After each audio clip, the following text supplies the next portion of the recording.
You're now in a position where you've found the home that you'd like to purchase. Now I'm going to take you through the key elements of an offer. Firstly, it's going to be the name or entity that you want to purchase the property in. Now, if you're an investment group or you're buying through a super fund, that's when it would apply to you. The next thing is the size of the deposit. In most cases in our marketplace, it's normal to put $1,000 down, but the bigger your deposit is, shows strength to the seller that you're actually able to obtain finance. The next thing that you're going to look at is actually the finance terms. Now, most cases, 28 days is the norm. If you can shorten that, again, it does position you a little bit stronger, particularly if you are competing against other offers.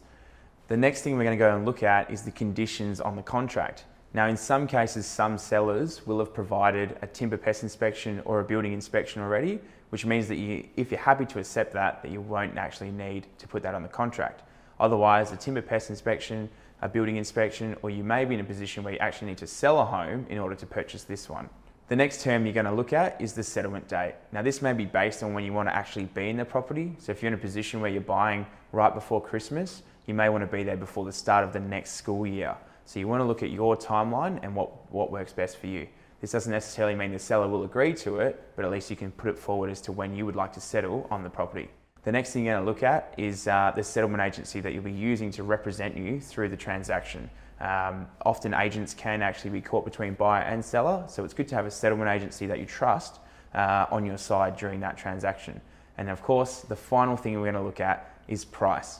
Most agents will provide you with some relative sales evidence to make sure that you are in the ballpark of where the seller may be looking. Thanks for joining me for this week's quick tip. If you need any assistance from a real estate perspective, please don't hesitate to contact me on 0458 193 869.